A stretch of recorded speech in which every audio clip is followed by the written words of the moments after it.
اعوذ باللہ من الشیطان الرجیم بسم اللہ الرحمن الرحیم رب زدنی علما رب زدنی علما رب زدنی علما رب اشرح لی صدری ویسر لی امری واحلل عقدۃ من لسانی یفقہوا قولی واجعلنی وزیرا من اہلی صلی اللہ وسلم تسلیما کثیرا کثیرا برحمتک یا ارحم الراحمین۔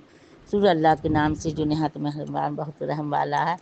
السلام علیکم ورحمۃ اللہ وبرکاتہ۔ نامہ پارہ سورہ اعراف چل رہی ہے۔ یہ واقعہ تفسیری محدثین بالکل آخر عمر کا ہے۔ اس میں قیامت کے سوال پر ارشاد فرمایا ہے، گویا بتلا دیا گیا کہ علم محیط خدا کے سوا کسی کو حاصل نہیں، اور علم غیب تو درکنار۔ محسوسات و مبصرات کا پورا علم بھی خدا ہی کی عطا کرنے سے حاصل ہوتا ہے، اور کسی وقت نہ چاہے تو ہم محسوسات کا بھی ادراک نہیں کر سکتے۔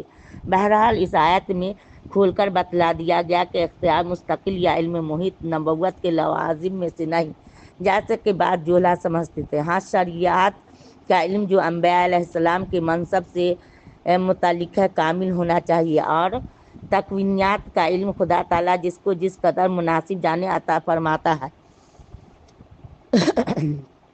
اس نوع میں ہمارے حضور صلی اللہ علیہ وسلم تمام اولین آخرین سے فائق ہے۔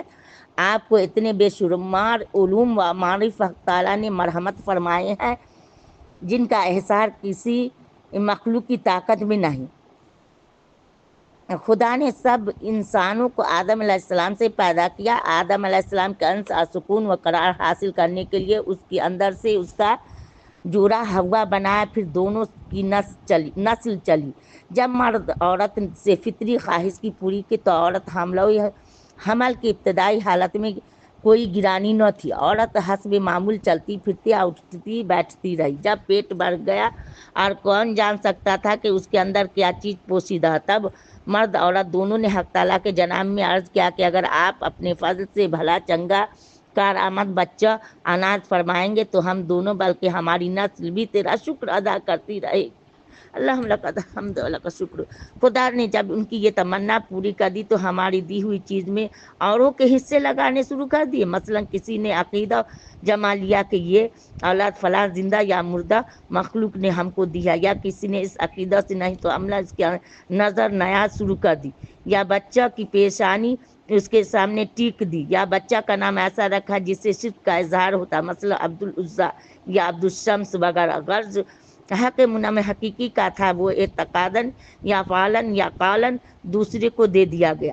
خوب سمجھ لو کہ حق تعالیٰ تمام انواع مراتب شرک سے بالا و برتر ہے۔ ان آیات میں حسن بصری وغیرہ کی رائے کے موافق خاص آدم علیہ السلام حوا علیہ السلام کا نہیں بلکہ عام انسانوں کی حالت کا نقشہ کھینچا گیا ہے۔ بے شک ابتدا هو الذی خلقکم من نفس واحدۃ وجعل منہا زوجہا میں بطور تمہید آدم علیہ السلام حوا علیہ السلام کا ذکر تھا، مگر اس کے بعد مطلق مرد عورت کے ذکر کی طرف منتقل ہو گیا۔ ایسا بہت جگہ ہوتا ہے کہ شخص کے ذکر سے جنس کی ذکر کی طرف منتقل ہو جائے، جیسے وَلَقَدْ زَيَّنَّا السَّمَاءَ الدُّنْيَا وَبِمَصَابِيحَ وَجَعَلْنَاهَا رُجُومًا لِلشَّيَاطِينِ۔ جن سیاروں کو مصابیح فرمایا ہے وہ ٹوٹنے والے ستارے نہیں جن سے رجم شیاطین ہوتا ہے، مگر تخصص مصابیح سے جن سے مصابیح کی طرف کلام کو منتقل کر دیا گیا۔ اس تفسیر کے موافق جعل لہ الشرکاء میں کچھ اشکال ہے، مگر اکثر سلف سے یہی منقول ہے کہ ان آیات میں صرف آدم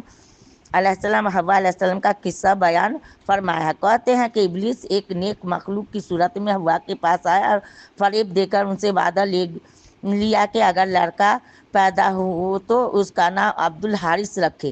حوا نے آدم کو بھی راضی کر لیا، اور جب بچہ پیدا ہوا تو دونوں نے عبدالحارث نام رکھا۔ حارث ابلیس کا نام تھا جسے گروا ملائکہ میں پکارا جاتا تھا۔ ظاہر ہے کہ اسماء اعلام میں لغوی معنی معتبر نہیں ہوتے، اور ہوں بھی تو عبد کی اضافت حارث کی طرف اس کی ملتزم نہیں کہ حارث کو معاذ اللہ معبود سمجھ لیا جائے۔ ایک مہمان نواز آدمی کو عرب عبدالضیف کہہ دیتے ہیں، یعنی مہمان کا غلام۔ اس کا یہ مطلب ہرگز نہیں ہوتا کہ گویا میزبان مہمان کی پوجا کرتا ہے۔ بس اگر عبدالحارث نام رکھنے کا یہ واقعہ صحیح ہے تو نہیں کہا جا سکتا کہ آدم علیہ السلام نے معاذ اللہ حقیقتاً شرک کا ارتکاب کیا۔ جو انبیاء کی شان عصمت کی منافی. ہاں بچہ کا ایسا غیر موضوع نام رکھنا جس سے بظاہر شرک کی بو آتی ہو نبی معصوم کی شان سے رفیع جذبہ توحید کے مناسب نہ تھا. قرآن کریم کی عادت ہے کہ انبیاء مقربین کی چھوٹی سی لغزش ادنا ترین ذلت کو حسنات الابرار سیئات مقربین کے قاعدہ کے مطابق اکثر سخت عنوان سے تعبیر کرتا ہے. جیسے یونس علیہ السلام کے قصہ میں فرمایا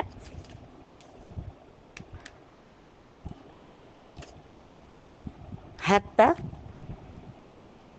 بعض مفسرین اسی طرح یہاں بھی آدم علیہ السلام کے رتبہ کے لحاظ اس کو مہم شرک تسمیہ کو تغلیظاً ان الفاظ میں ادا فرمایا: خدا کی دی ہوئی چیز میں حصہ دار بنانے لگے، یعنی ان کی شان کے لائق نہ تاکہ ایسا نہ رکھیں جس کی سطح سے شرک کا وہم ہوتا ہے.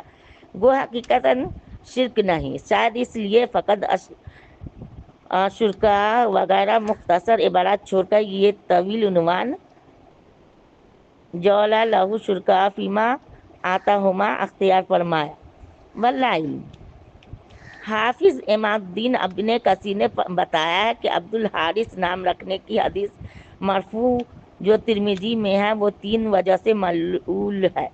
رہ آثار و غالباً اہل کتاب کی روایت سے ماخوذ ہے. واللہ علم. پہلے ایک طرح کے شرک کا ذکر تھا، اس کی مناسبت سے ان آیات میں بت پرستی کا رد فرماتے ہیں، یعنی جو کسی کو پیدا نہ کر سے بلکہ خود تمہارا بنایا ہوا ہے وہ تمہارے خدا یا معبود کیسے بن سکتا ہے.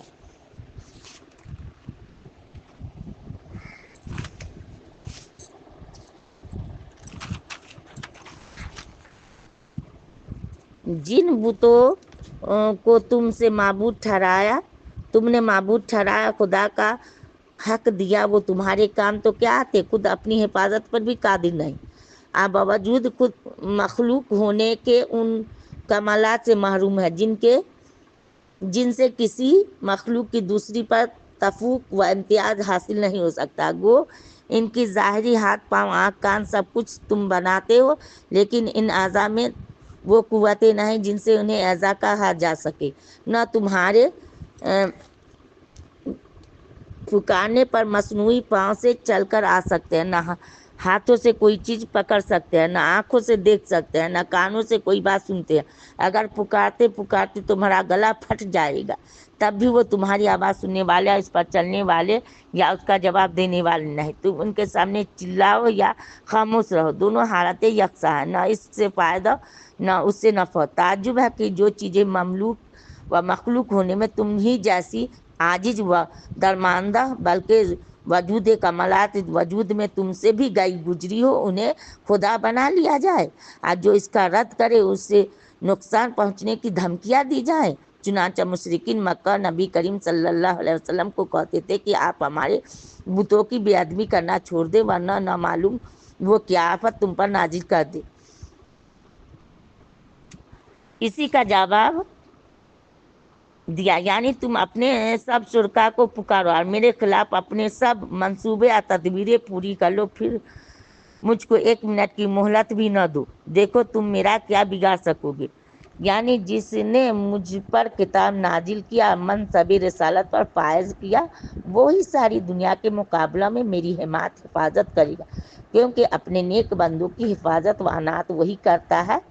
یعنی بظاہر آنکھیں بنی ہوئی ہیں پر ان میں بینائی کہاں. فضل افواہ کے کئی معنی کیے گئے ہیں. اکثر کا حاصل یہ ہے کہ سخت گیری تند خوئی سے پرہیز کیا جائے.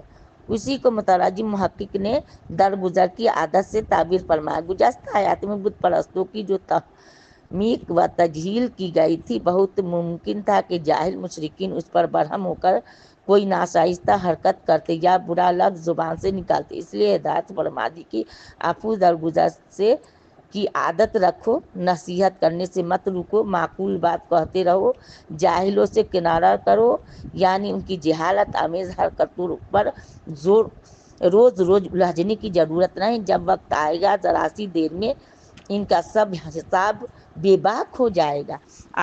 اگر کسی وقت بمقتضائے بشریت ان کی کسی نالائق حرکت پر غصہ آ جائے، شیاطین لعین چاہے کہ دور سے چھیڑ چھاڑ کر کے آپ کو ایسے معاملہ پر آمادہ کر دے جو خلاف مصلحت ہو یا آپ کے خلق عظیم حلم و متانت کی شایع نہ ہو، تو آپ فوراً اللہ سے پناہ طلب کیجیے۔ آپ کی عصمت وجاہت کے سامنے اس کا کوئی قید نہیں چل سکے گا، کیونکہ خداوند قدیر جو ہر مستعیذ کی بات سننے والا، ہر حالت کا جاننے والا، اسی نے آپ کی صیانت کا تکفل فرمایا ہے۔ پہلے تو تنہا حضور صلی اللہ علیہ وسلم کو خطاب تھا، وہ حکم استعاذہ میں سب شامل تھے۔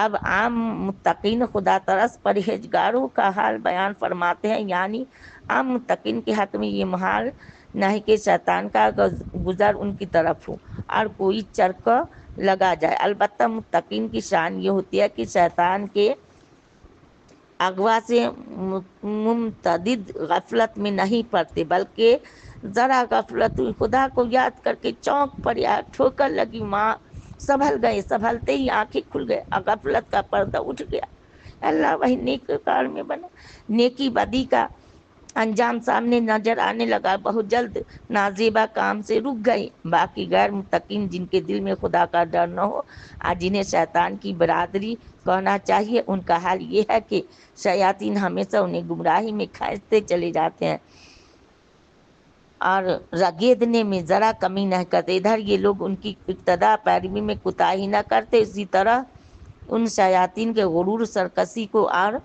زیادہ بڑھاتے رہتے ہیں۔ بہرحال متقی کی شان یہ ہے کہ جب شیطان دکھ کرے فوراً خدا سے پناہ مانگے، یعنی اعوذ باللہ من الشیطان الرجیم پڑھے، بسم اللہ الرحمن الرحیم، یا اعوذ باللہ السمیع العلیم من الشیطان الرجیم، فوراً خدا سے پناہ مانگے، دیر نہ کرے، ورنہ غفلت میں تمادی ہو کر رجوع اللہ کی توفیق بھی نہ رہے گی۔ سبحان ربک رب العزت عما یصفون، سلام علی المرسلین والحمد للہ رب العالمین، آخر دعوانا الحمد للہ رب العالمین۔ اللہ جو غلطی سلطی ہے معاف کر، آپ لوگ معاف کریے۔